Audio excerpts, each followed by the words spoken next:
चल दे कारवां, वो है जहां, लगती है जैसे आसमां, वो है यही वो रोशनी, तेजस्विनी तेजस्विनी तेजस्विनी तेजस्विनी तेजस्विनी तेजस्विनी तेजस्विनी। नमस्कार, तेजस्विनी कार्यक्रम में आप सबका बहुत बहुत स्वागत। आपके साथ मैं हूं ममता चोपड़ा। कई बार जीवन में बहुत बड़े स्तर की उपलब्धि हासिल करने के लिए वर्षों की तपस्या की जरूरत नहीं पड़ती, बल्कि बचपन से आप जो सीखते हैं उसे किसी एक मंच पर आकर आप अपनी कार्यक्षमता से साबित कर देते हैं, और जब देश आपको सलाम करता है तो आप बनते हैं हमारी तेजस्विनी। आज हमारे साथ इस मंच पर दो ऐसे कलाकार जुड़ रहे हैं जिन्हें राष्ट्रीय फिल्म पुरस्कार से सम्मानित किया गया है। जिस लगन, जिस तपस्या, जिस समर्पण से उन्होंने फिल्म सरदार उधम के लिए काम किया, उसी के लिए देश उन्हें सलाम कर रहा है। आज की हमारी तेजस्विनी है सरदार उधम फिल्म की कॉस्ट्यूम डिजाइनर वीरा कपूर ई और इसी फिल्म की प्रोडक्शन डिजाइनर मानसी ध्रुव मेहता। भारतीय सिनेमा में वक्त के साथ पर्दे के पीछे काम करने वालों में महिलाओं की तादाद लगातार बढ़ रही है।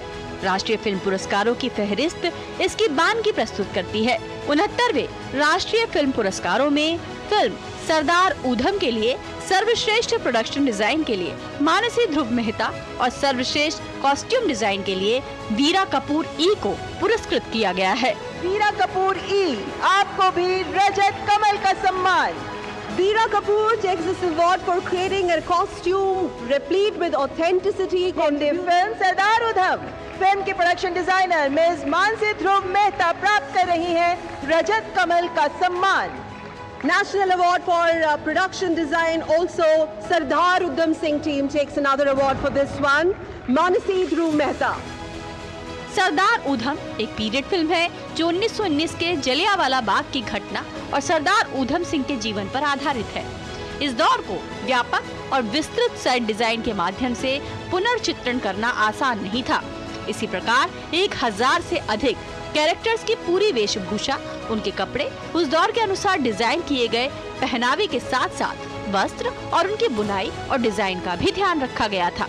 बेहतरीन प्रोडक्शन डिजाइन और सटीक कॉस्ट्यूम डिजाइन के माध्यम से बड़े पर्दे पर उस दौर को सफलतापूर्वक जीवंत करने के लिए ही मानसी ध्रुव मेहता और वीरा कपूर ई ने ये पुरस्कार हासिल किया और उन्हें राष्ट्रीय फिल्म पुरस्कार से सम्मानित किया गया। तो आइए करते हैं मुलाकात हमारी आज की इन दोनों मेहमानों से। वीरा और मानसी, बहुत बहुत स्वागत आप दोनों का। थैंक यू और बहुत बहुत बधाई। राष्ट्रीय फिल्म पुरस्कार, गर्व की अनुभूति। वीरा, आपसे शुरुआत। ये काफ़ी मतलब एक लगता है जैसे अभी ज़िंदगी में कुछ अचीव कर लिया है, वैसी फीलिंग होती है, क्योंकि आप इतने साल मेहनत करो और जब आपको राष्ट्र पुरस्कार मिलता है तो सबसे बड़ा सम्मान मैं मानती हूँ इसको। सो बहुत ही अच्छा एक एक्सपीरियंस है, एक अचीवमेंट है। बिल्कुल, और आप तो 2 दशक के वक्त से आप इस काम में लगे हैं। आज आपकी कला को पहचाना है देश ने।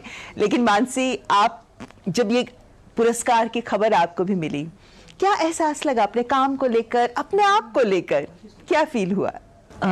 सबसे पहले तो ये लगा कि ये सच में असलियत है कि सपना है कोई, पर बहुत बहुत ही इतनी खुशी कि रोना आ गया कि हाँ। और 20 साल से जो हम काम करते जा रहे हैं, वो एक फिल्म जहाँ पे हमने अपना पूरा इम्पोर्टेंट जितना एक्सपीरियंस हमारे पास है उन पे डाल दिया, और फिर ऐसा रिकग्निशन मिलना मतलब बहुत ही गर्व की बात है हमारे लिए और हमारे साथ जो सभी काम करते हैं। बिल्कुल ठीक। और मुझे लगता है कि इंडस्ट्री बदल रही है और आप जैसे लोगों को ये पुरस्कार मिलना इस बात को भी दिखाता है कि हमारे देश की महिलाएं भी फिल्म इंडस्ट्री में हर मोर्चे पर आगे बढ़ रही हैं। तो आपसे अगर मैं वीरा जी ये बात जानना चाहूँ, क्योंकि सरदार उधम एक पीरियड फिल्म, और पीरियड फिल्म के लिए विशेष तौर पर कॉस्ट्यूम्स डिजाइन करना एक बहुत चैलेंजिंग काम होता है। आपके लिए सरदार उधम का चैलेंज कितना बड़ा था? कोई भी पीरियड फिल्म, सबसे मुश्किल चीज़ आई थिंक पीरियड फिल्म में यही होता है कि वो एक ऐसा समय है जो बहुत बहुत बहुत साल पहले तो वो हमें उस समय के कपड़ा ढूंढना, किस टाइप का फैब्रिक यूज हुआ था उस टाइम पे, किस तरह के कट्स थे, किस तरह के कपड़े पहने हैं लोगों ने, और एक ऐसी घटना हमने इस फिल्म में कवर करी है कि अगर हमारी तरफ से गलती होती है तो एक रिस्पॉन्सिबिलिटी है, मैं इसको एक बहुत बड़ी रिस्पॉन्सिबिलिटी मानती हूँ। तो हम लोगों ने काफ़ी रिसर्च किया, हमने फैब्रिक्स पे काफ़ी स्टडी करी कि किस तरह के हम फैब्रिक्स इस्तेमाल करें, उधम सिंह जी ने क्या पहने थे उस टाइम पे, उनकी वेशभूषा पूरा हमने, और हमें ज़्यादा फोटोग्राफ्स मिले भी नहीं उनके, मतलब जो हम इंटरनेट पे आजकल रिसर्च करते हैं, बट फिर भी हमने कोशिश करी कि हम जितने सोर्सेज से मटेरियल ढूंढ सकते थे हमने ढूंढ के अपना पूरे ईमानदारी से एफर्ट डाल के we tried to make it as authentic as possible. बिल्कुल, और ये चैलेंज कम नहीं था क्योंकि कहा जाता है कि आपको 1000 कॉस्ट्यूम्स डिजाइन करने पड़े, मतलब कम नंबर नहीं है ये। कितना लंबा वक्त लगा आपको इसके लिए? जी, ये तो एक रफ एस्टिमेट है, क्योंकि हमने जलियांवाला बाग दिखाया है, वहाँ पे हमने 500-600 लोग दिखाए हैं, फिर हमने पूरा एक लंदन का पार्ट दिखाया है, कैसे सरदार उधम वहाँ गए थे, उनका स्ट्रगल, उनकी जर्नी। तो वो इतने सारे लोगों से मिलते हैं और वहाँ पे इतने सारे, मतलब हम लोग एक एक किरदार के कॉस्ट्यूम्स करते हैं जो लोग शायद उनकी तरफ इतना देखते भी नहीं हैं, उनको रियलाइज भी नहीं होता है कि बैकग्राउंड में इतने आर्टिस्ट हैं जिनके कॉस्ट्यूम्स किए गए हैं। Oh my God. तो वो मिला के 1000 से तो डेफिनेटली ऊपर हो जाते हैं। चलिए मैं इसमें वापस आऊंगी, लेकिन मानसी, हम जब प्रोडक्शन डिजाइन की बात करते हैं तो एक आम व्यक्ति नहीं समझ पाता कि प्रोडक्शन डिजाइनिंग होता क्या है। तो सबसे पहले दर्शकों की सुविधा के लिए ही ये जरूर बताइए हमें कि एक आर्ट डायरेक्टर, आप आर्ट डायरेक्टर भी हैं, इस फिल्म के प्रोडक्शन डिजाइनर भी हैं, क्या काम होता है आपका? सो जैसे हम आर्किटेक्चर, जैसे हम कहते हैं, जैसे हमारी जो बिल्डिंग्स हैं वो आर्किटेक्चर सिटी का है, वैसे ही सेट डिज़ाइन एक आर्किटेक्चर है आपके फिल्म का, बैकग्राउंड का। हम काफ़ी लोग समझते हैं कि आज भी मुझे लोग पूछते हैं तो तुम एग्जैक्टली करती क्या हो, तो मैं कह रही हूँ कि आप जो भी देखते हो बिना लोगों के वो सेट डिज़ाइन है। आप जैसे यहाँ पर अगर हमने कुर्सी, टेबल, बैकग्राउंड लगाया तो वो सेट डिज़ाइन है। सो हर एक चीज़ जो लोगों के हाथ में होते हैं, जैसे कुछ भी एक खिलौना हो गया, गाड़ी की चाबी भी हो गई, तो वो भी हमारे अंडर डिपार्टमेंट के अंडर आ जाता है। अच्छा, मतलब इस हिसाब से अगर हम सरदार उधम की बात करें तो जहाँ जलियांवाला बाग की घटना को दर्शाया गया है, तो वहाँ तो इतने लोग, हर व्यक्ति का एक अलग गेटअप, जो कॉस्ट्यूम इन्होंने डिजाइन किया, लेकिन वो सारा जो बैकड्रॉप, कितने सीन्स में जहाँ अंग्रेजों की बात हो रही है, लंदन की बात, इंडिया की बात, तो मतलब एक एक चीज, पूरी एक पेंटिंग आपने एक तरीके से क्रिएट की है। तो अगर जलियांवाला बाग का इंसिडेंस लें, जब जैसे वीरा ने कहा कि हमारे पास बहुत पिक्चर के रेफरेंसेस थे नहीं, तो रीडिंग से कि जलियांवाला बाग में था क्या, अभी भी है अमृतसर में, लेकिन उसको बहुत अभी मेमोरियल बना गया है और काफ़ी चीज़ें नई आई हैं। पर उस वक्त जैसे हमारे ईंट, अभी हमारी जो ईंट की दीवारें बनती है वो अलग है, तभी लखौरी ईंटें होती है।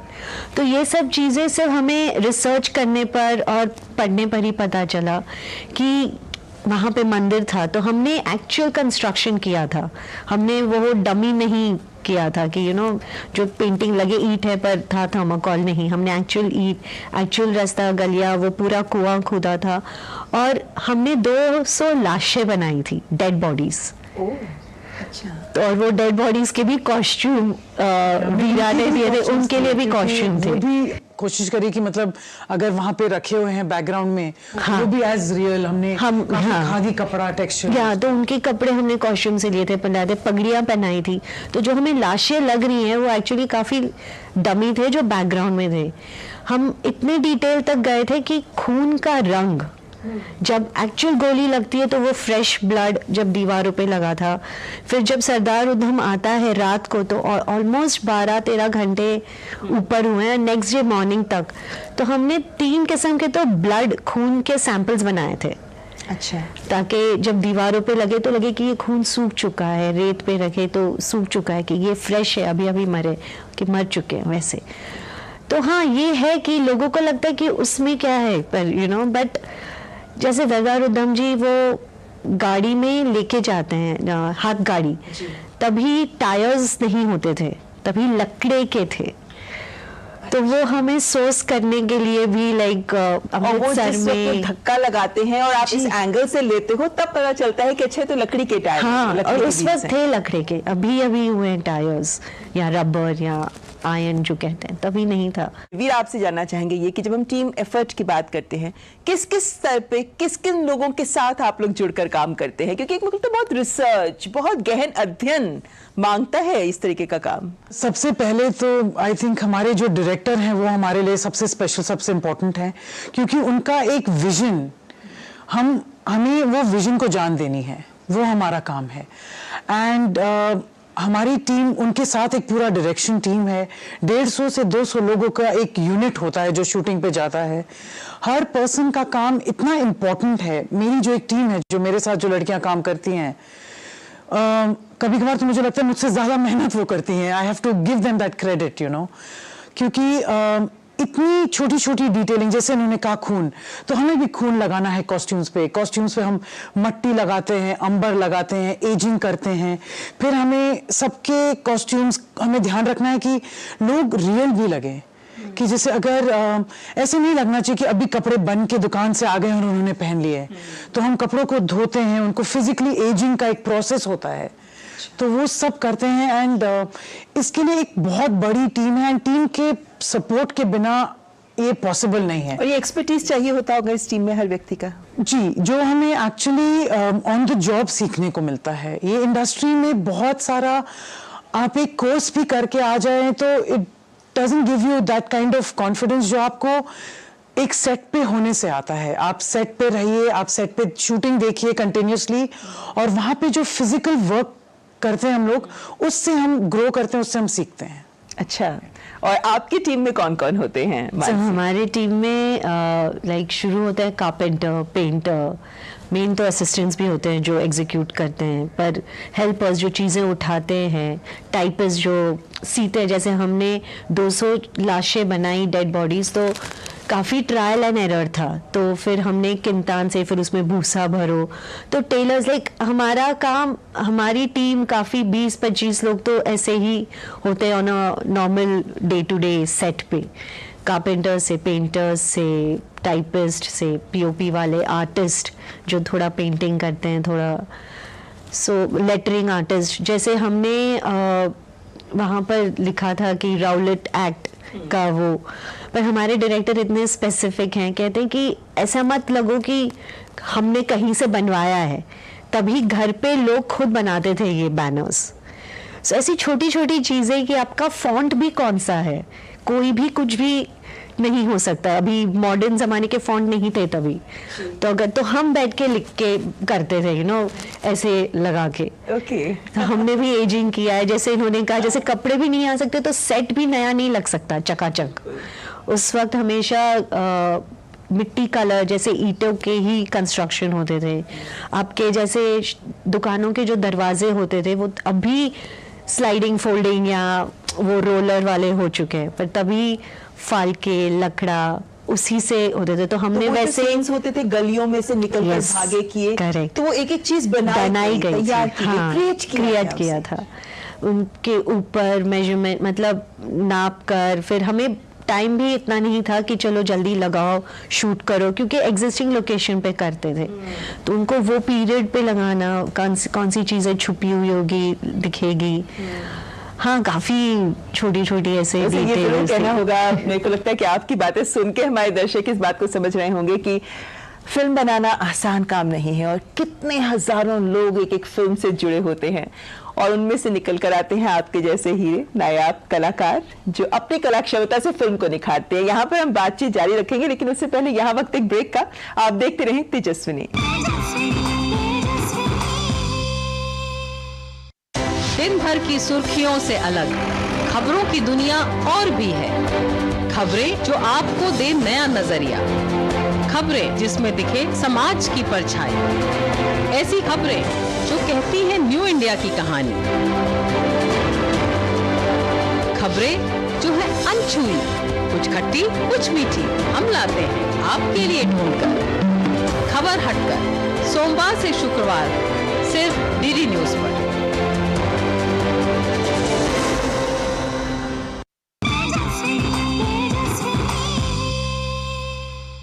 ब्रेक के बाद आपका स्वागत। आप देख रहे हैं तेजस्विनी, जिसमें आज हमारे साथ हैं 2 राष्ट्रीय फिल्म पुरस्कार से सम्मानित कलाकार, सरदार उधम की कॉस्ट्यूम डिजाइनर वीरा कपूर ई और इसी फिल्म की प्रोडक्शन डिजाइनर हमारे साथ जुड़ी हुई हैं मानसी ध्रुव मेहता। इस बात को मैं आगे बढ़ाऊं तो सबसे पहले सबसे चैलेंजिंग काम क्या रहा वीरा, क्योंकि शुजीत सरकार के साथ आप लगभग 20 सालों से जुड़ी हुई हैं, काम कर रही हैं। बहुत सारी फिल्मों की फहरिस्त है, वो गिना दीजिए प्लीज हमारे दर्शकों के लिए किन किन फिल्मों में आप काम कर चुकी हैं, अनुभव ले चुकी हैं, और कितना चैलेंजिंग, सबसे बड़ा चैलेंज क्या था सरदार उधम में? मैंने सुजीत सरकार के साथ काम शुरू किया था, अभी 20 साल हो गए हैं। तो सबसे पहली फिल्म थी मेरी उनके साथ यहाँ, जिसमें मैं असिस्टेंट थी और मैंने बहुत सीखा उस फिल्म पे। उसके बाद तो बहुत लंबी लिस्ट है, Vicky donor, Madras cafe, Piku, pink, बहुत सारी गुलाबो सिताबो। तो सरदार उधम पहली पीरियड फिल्म थी मेरी इस स्केल पे और उनके साथ। तो ये उनका सपना रहा है बहुत बहुत सालों से ये फिल्म बनाने का। तो उन्होंने मुझे बहुत गाइड किया है, उन्होंने हमें गाइड, इंस्पायर बहुत सिखाया है। मैंने बहुत सीखा है सुजीत सरकार से। तो उनको डिटेलिंग और उनका फोकस रहता है कि फिल्म बिल्कुल जितनी रियल बन सके, ताकि लोग कैरेक्टर्स के साथ आइडेंटिफाई कर सके कि जैसे अगर जो हुआ है उस समय उन लोगों के साथ, वो फीलिंग हर डिपार्टमेंट को कोशिश करना है कि वो फीलिंग हम लोग कन्वे कर सके हमारे काम से। हमारे कपड़े रियल लगे, हमारे सेट रियल लगे, हमारे इमोशंस एक्टर्स के। सो आई थिंक सबसे बड़ा काम, मैं तो बहुत रिस्पेक्ट देती हूँ अपने डायरेक्टर को, एंड उनके साथ मैंने सीखा है, मैंने ग्रो किया है। आप तो बीकॉम की स्टूडेंट रही थी, तो कहाँ बीकॉम, कहाँ फिल्मी दुनिया, कैसे पहुंच गए आप फिल्मी दुनिया में? मुझे एक्चुअली फिल्मी दुनिया में बहुत इंटरेस्ट था, बट पता नहीं था कि बॉम्बे आओ कैसे, अप्रोच कैसे करो ये इंडस्ट्री को। सो मैं बहुत फॉर्चुनेट थी कि मेरी पहली कंपनी में ही मुझे सुजीत सरकार जैसे गुरु मिल गए। सो उनके साथ मैंने एज एन असिस्टेंट डायरेक्टर शुरू किया यहाँ में। सो मैं सीखती गई, फिर मेरा इंटरेस्ट कॉस्ट्यूम्स में था। तो एक डिजाइनर हैं डॉली अहलूवालिया जी, बिल्कुल, बहुत, उनको भी राष्ट्रीय फिल्म पुरस्कार मिल चुका है विकी डोनर के लिए। तो उन्होंने आई थिंक मेरे अंदर कॉस्ट्यूम का वो इंटरेस्ट इतना देखा, तो उन्होंने मुझे एक पीरियड फिल्म पार्टीशन के लिए बुलाया, एंड वहाँ से मेरी जर्नी शुरू हुई, द लव फॉर कॉस्ट्यूम्स। तो उनसे मैंने सीखा और उनको असिस्ट किया, और फिर मैंने बहुत सारे दूसरे डिजाइनर्स को भी असिस्ट करके ऑन द जॉब सीखा। तो करते करते आप सीख गई और आज राष्ट्रीय फिल्म पुरस्कार से सम्मानित हैं। मानसी, आप के लिए इस फिल्म में पहला सवाल यही कि सबसे बड़ा चैलेंज आपके लिए एक प्रोडक्शन डिजाइनर के तौर पे क्या था? पीरियड फिल्म है, ये बात हम समझते हैं, लेकिन बाकी फिल्म्स में भी आप भी कई फिल्मों में काम कर चुकी हैं, फेमस फिल्मों में काम कर चुकी हैं। तो प्रोडक्शन डिजाइनर के तौर पर सबसे बड़ा चैलेंज आपके लिए रहता ही क्या है जब आपको बताया जाता है कि ये स्टोरी लाइन है? कैसे काम शुरू होता है आपका? सबसे बड़ा चैलेंज ये होता है स्टोरी लाइन में कि कैरेक्टर कौन है, कैरेक्टर क्या है। हम कैरेक्टर के हिसाब से बैकग्राउंड को डिज़ाइन करते हैं।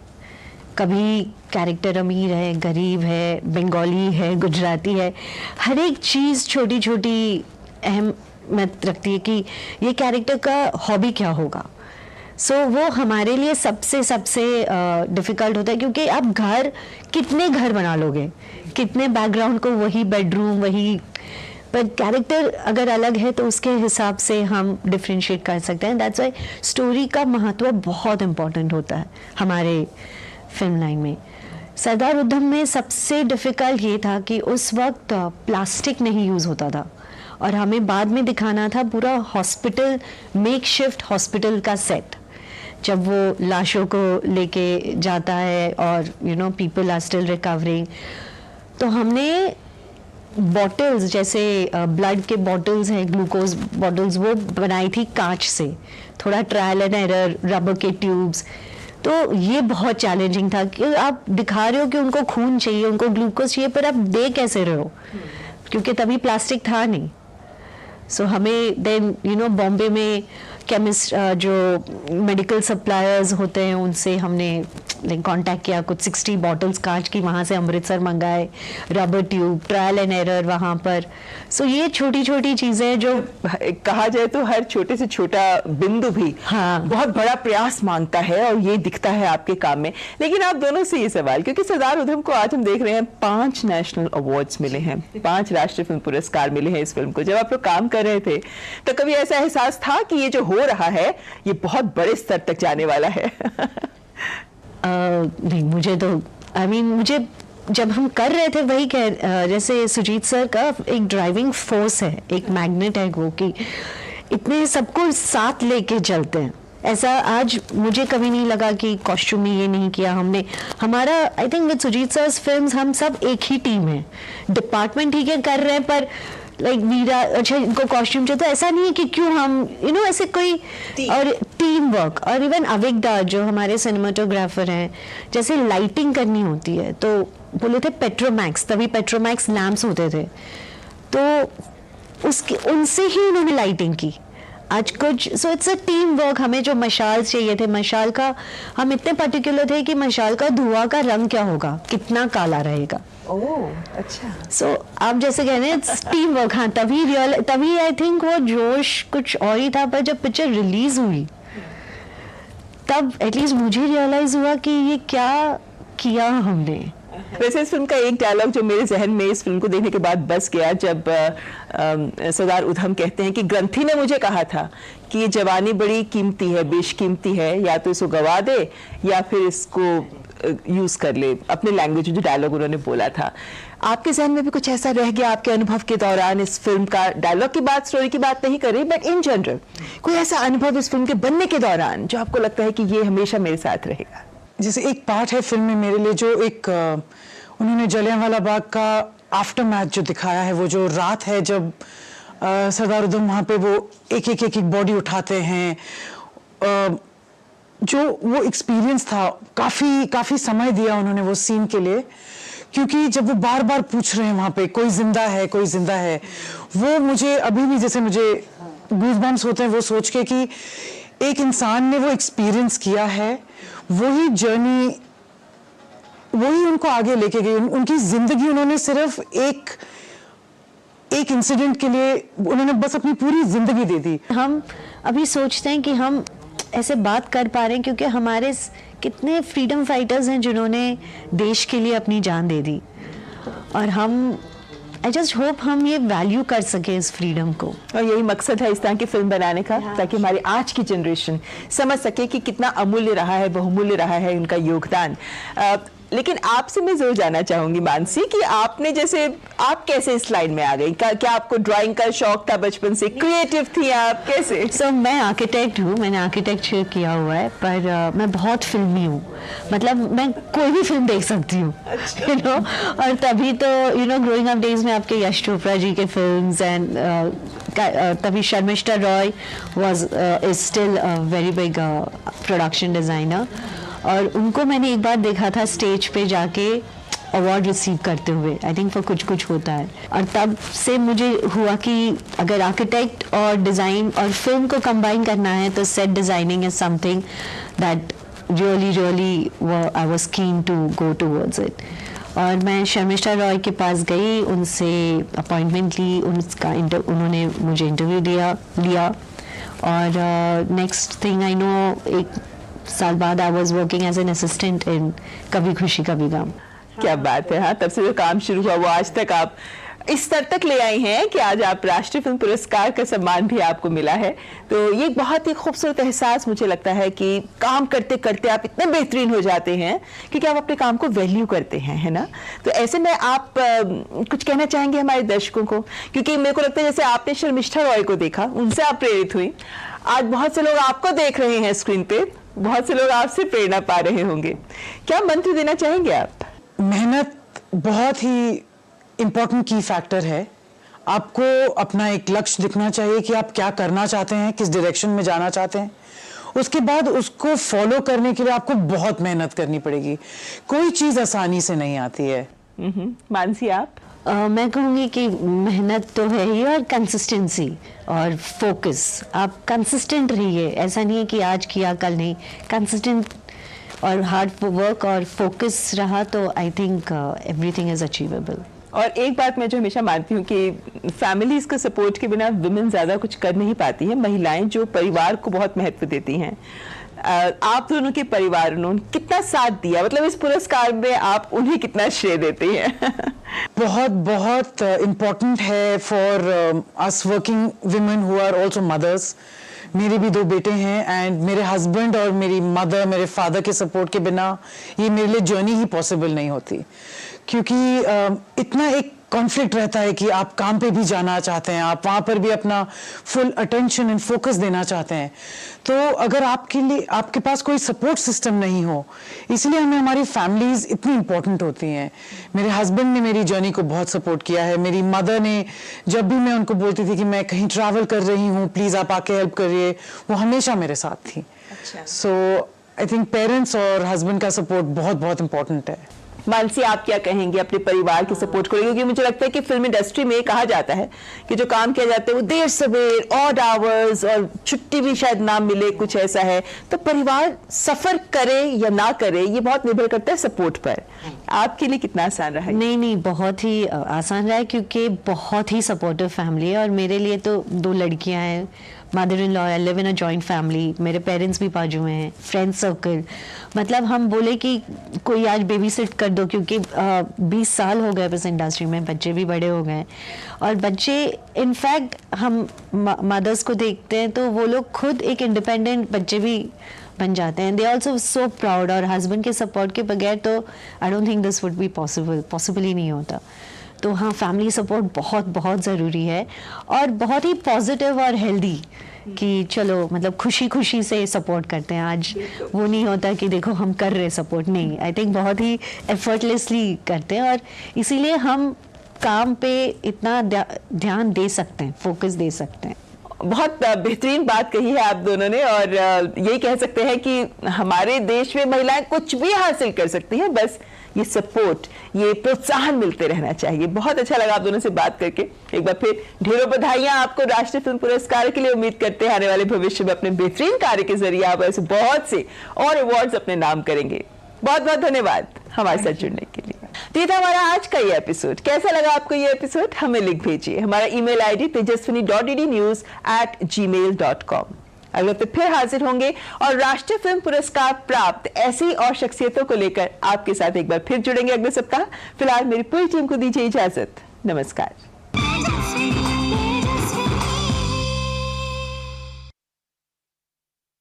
5 चुनावी राज्यों की चुनावी मिसाल: छत्तीसगढ़, मध्य प्रदेश, राजस्थान, तेलंगाना, मिजोरम का सियासी घमासान। किस राज्य में किसकी बनेगी सरकार? क्या है राजनीतिक दलों के दावे और क्या है उनकी हकीकत?